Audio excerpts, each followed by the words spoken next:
Ja, lass die Hunde hock! Nimm an wegen Schritt! Glaubst du, dass die Deutsche keinen Humor hat? Right, because of course the villain speaks German. But now listen to this. Hochdeutsch sagt man eine Erdbeere. Wait, is that the same language? One sounds like world domination, the other could be reading a bedtime story. Congratulations, you've been tricked, because some languages do sound harsh to us, but the real question is, are they actually angry, or have we all been completely bamboozled into just hearing them that way? My name is Olly, linguist, author of more than 20 best-selling language learning books, and creator of the story learning method, which is a unique way to learn languages faster through the power of story. And I'm going to show you why some languages sound angry even when they're not, why your brain hears them that way, and how that might be silently sabotaging your language learning. Because if you've ever avoided a language because it sounded too harsh to you, well, you've been tricked. And once you understand how that trick works, you can flip it and turn those angry languages into a real advantage. And there's some brain science behind this as well. I will also tell you which language was voted both the angriest and most beautiful in the world. That's one you're going to want to hear. Close your eyes and picture a movie villain. What language or accent are they speaking? Whoa, that sounds pretty intimidating, but I've got news for you. You see, Hollywood has been playing the same trick on all of us for decades. They didn't just give us bad guys, they gave them a sound. German colonels, Russian spies, Arabic hostage takers, all shorthand for this language is definitely the bad guy. And it's worked. Whenever I think someone might try to beat me up or mug me, I fake a Russian accent. Like, yo, man, you know what neighborhood you're in? You think this bad neighborhood? German always seems like it's growling, but this is lazy storytelling, really. And I've got to say, it's kind of messed with our perception, because over time, our brains made a shortcut. Scary scene equals scary sounds equals scary language. Oh, how do you learn to be that mean and nasty? I'm an actor.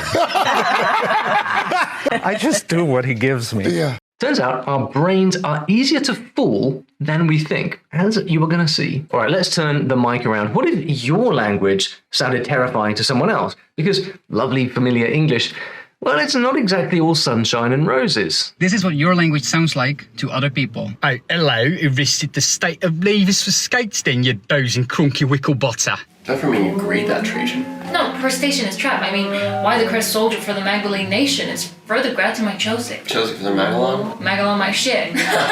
Romance language speakers like French and Italian say English sounds choppy, no flow, no finesse, definitely not enough vowels. And I get it, English doesn't have those lovely smooth vowel-to-vowel connections that Romance languages have. Ma secondo me è sempre utile parlare con qualcuno del posto, perché così capiamo come tu cosa fai, come vivi a Napoli. Meanwhile, tonal language speakers like Mandarin, Chinese, or Thai, well, they say that English sounds totally flat. Zero melody, just blah, which kind of makes sense because in tonal languages, the pitch goes up or down to change the meaning. 妈妈骑马，马慢，妈妈骂马。 And my favorite, well, Spanish people think that we sound lazy because we mumble. Well, you know what I mean. Going to becomes gonna, want to becomes wanna, I don't know becomes well. You know, right? We've been cutting corners since forever. No wonder other languages think English has issues. You can keep like rolling over and you stop like when it does, like when you do hold it, and then it off, and then it will be the 20. So yeah, we're probably not the best judges here. It turns out that what sounds rough or sweet or weird to anyone has nothing to do with the language itself and everything to do with what your brain is used to. By the way, if you're into this stuff, accent, sounds, how we actually hear languages, I've got something that you might really enjoy. It's called the Story Learning Fluency Blueprint. It's a free guide that shows you how to learn a language faster and more naturally using stories. And it's packed with all sorts of fun things. There's a printable goal planner for your language learning, a study sheet for tracking new words from stories, my favorite binge-worthy TV shows to train your ear and your comprehension, and my language difficulty chart, which is a unique guide to help you pick the right language for you based on the languages that you already know. And if you've ever found a language too harsh or thought, I just don't hear it like native speakers do, well, this guide will give you simple techniques to tune your brain into the sound system of any language. These are the same strategies I've used to learn 8 languages, and they've helped thousands of learners get results. So if you would like to grab the Fluency Blueprint, you can scan the QR code on the screen or click the link in the description. It's completely free. And honestly, I think you'll find it super helpful. Now, back to the languages that you thought were angry. All right, let's have some fun. It's time for our angry language parade, where I show you the sounds that make these languages seem harsh. But are they really harsh? Well, you decide. Right, you knew the people starting here. German is the poster child for angry language jokes. Flugzeug, Überraschung, Schmetterling. But just so you're aware, German also gave us some of the most beautiful operas and love poems that you would never want shouted at you. Tune your ear into this. Sah ein Knab ein Röslein stehen. Röslein auf der Heiden. If you only ever hear German during Hollywood war scenes, what do you think your brain is going to do? And I walked in, the woman was really nice to me. She was like, Guten Tag, kann ich Ihnen helfen? And I looked at her and I thought, confidence, Trevor, confidence. I said, Guten Tag! Ich will ein klein Brötchen haben, bitte schön! You should try watching real German movies because that will balance the scales. So, Boris, ты уже был в новой кондитерской? В новой кондитерской? Бывал. Yeah, Russian has these distinctive kind of sounds, deep, dark and intense. I like it. Even the calmest words can feel like a Cold War broadcast. На протяжении своего существования русский язык, он полиглот, то есть он в себя другие языки. But it also flows like a waltz. Tchaikovsky thought so, anyway. Из какого города? Москва. Из Москвы. Я учился в Питере. Я думаю, что Питер лучше, чем Москва. Почему? Maybe try listening for the melody, not just the edges. And what if I apply English intonation to the Russian phrase? Нет ничего лучше изучения русского языка. Yeah, I vote for leaving Russian exactly as it is. This one has been called the angry duck language on the internet. Rude? Yes, but also kind of explains it. See, Vietnamese has 6 tones. Ba, ba, ba, ba, ba, ba. Tight syllables and dramatic pitch shifts. These tones can sound quite jarring and frantic to us as English speakers because we just don't have them in our language. But to Vietnamese people, well, it's just another day at the office. 여자 사람이 나보고 누구냐는데. I bet you didn't see this one coming. Korean is so cool. Lend me your ear. What Korean sounds like to non-Korean speakers. 용기시나 해래고 전소를 덜 해서 가래. 노팅엄 포레스트랑 했을 때 1분 만에 골 먹히더만 아니 1분 만에 또 먹혔어. Ouch. If you take a look at Korean on my new language difficulty chart, you can see it's a level 7 language, which means it has sounds that English can't even imagine. See, Korean uses something called tense consonants, which basically means the speaker tightens their throat like they're about to shout, even if they're just ordering noodles. There are 5 kinds of the tense sounds. Ga, da, ba, sa, da. In Korean, this isn't yelling, it's structure. Your brain just hasn't met tense consonants before. 竹織記者の島田萌歌です。知ってるんだよ。そう、茶屋街。Japanese has a reputation for being soft and flowing, but don't be fooled. In the right context, it can sound like an anime boss fight.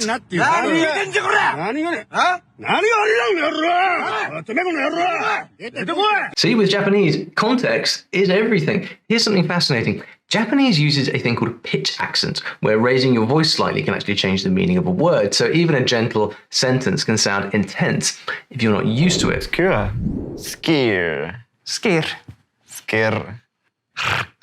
Icelandic, what can I say? Those k and g sounds hit like ice cracking, but then someone starts singing a 1,000-year-old song and...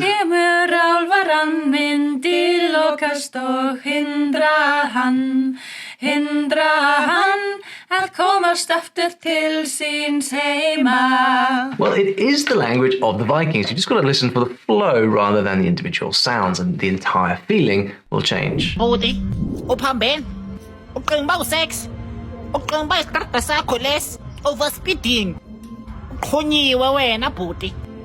Sorry, my sister. Koza is famous for its loud clicks. They can really get intense sometimes. And let's be honest, English has nothing like them. So when we first hear the language in real life, our brain goes, wait, is that even speech? Am I in trouble?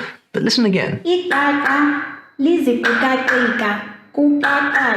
Okay, those clicks still seem to own the room, but they're actually part of a very cool rhythm, like musical punctuation. And when you stop flinching at the sound of a language, you start catching words without trying too hard, and your brain goes, okay, I get it now.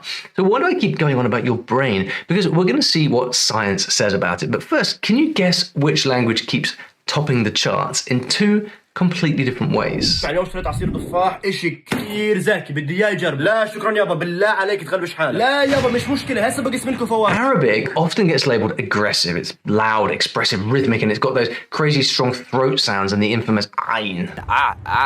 With an ayn. That's the one. And to outsiders, it can sound pretty hectic. Compare sin with sod, dal with dod, da with tha, and dal with va. But then there's this. حمل الزهور إلي كيف أرده والصبايا مرسوم على شفتيه. Yeah, that's the same language, and if you watch closely, you'll start to notice something pretty incredible.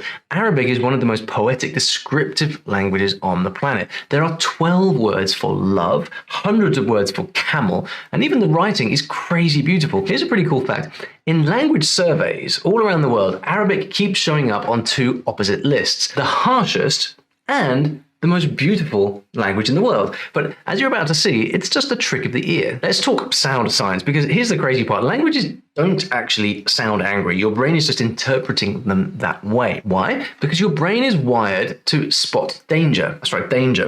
Bear with me. It's basically one big pattern detector, and it loves what it already knows. See, there's this thing that happens when you hear unfamiliar sounds, especially voices. Say you're home alone and a stranger's voice calmly says, "Uh-oh." Your brain starts to panic, right? Same thing happens with certain weird sounds in languages. Your brain doesn't go, "Ooh, how fascinating." It goes, "That's not normal, abort," which is rude, but that's just your amygdala, the little smoke alarm in your brain. Its job is to protect you from anything that sounds off, even if it's just somebody speaking French. And of course, there's nothing rational about this. It's primal. Scientists call it emotional prosody. It's how our brains automatically read emotion into the pitch, the loudness, the rhythm of someone's voice. Kind of like how your taste buds love cheesecake, but panic at Brussels sprouts. Unless you're weird. But the more your brain hears a language like German or Russian or Chinese, in context, not just in dramatic Hollywood movie scenes, the more it stops reacting and starts appreciating. Best part is, once the sounds stop feeling harsh, your mouth will start to copy them more naturally, and that's how better pronunciation will start to sneak in. Just like that, the trick your brain was playing on you starts to fade away. So what actually triggers that brain alarm in the first place? Well, there are three main sound villains that freak out English speakers. I felt better after having a drink of water. You know that throat catch when someone from London says water rather than water? That's a baby glottal stop. Cute, right? It's a Cockney thing. Now imagine Arabic. Well, Arabic lives in the glottal zone. We have the name Ahmed. Ahmed. So, I'm starting with the Ahmed. Yeah, that's cranked up to 100. قال فقر برق. Oh dear, uvular consonants. These bad boys are made way back in your throat, right where your uvula hangs out. Think the German or the French. Arabic is full of them as well, like that sounds like from the to the it's everywhere. English doesn't do this at all. So when we hear those sounds, our brain goes, whoa, something's wrong there. We're Russian. Of course, we have strong accent.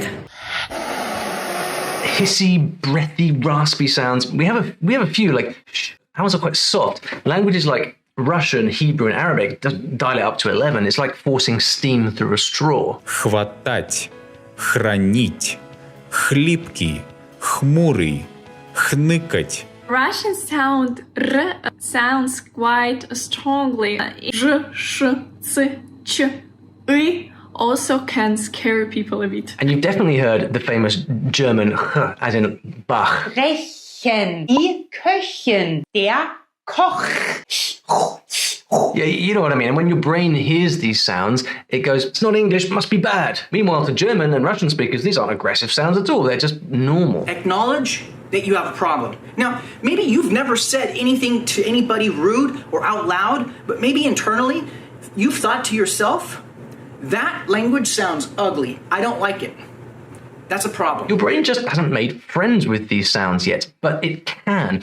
Once those same sounds show up in a different context, like a love song or a comedy sketch, or you make a friend and your friend starts using these sounds, well, your brain immediately chills out, the smoke alarm turns off, and suddenly the angry language starts to feel kind of cool, even beautiful and exotic. And this is where it gets really exciting for language learners. So you've essentially been tricked into hearing languages the wrong way. But here's how to untrick your brain and use it to your advantage. You see, your listening skills are highly trainable. Your brain doesn't hate new sounds. It just needs time to stop treating them like intruders. Every time you hear something unfamiliar, it gets logged and eventually becomes something your brain knows. This is neuroplasticity, and it's your secret weapon. So if you listen and listen to a language over and over and in fun ways, your brain literally rewires itself to say, oh, hey, that's that sound again. It's not scary. It's normal. The more you repeat an action or thought, the stronger the neural pathways become. It's like creating a well-worn path in your brain. When you have new experiences and form new neural connections,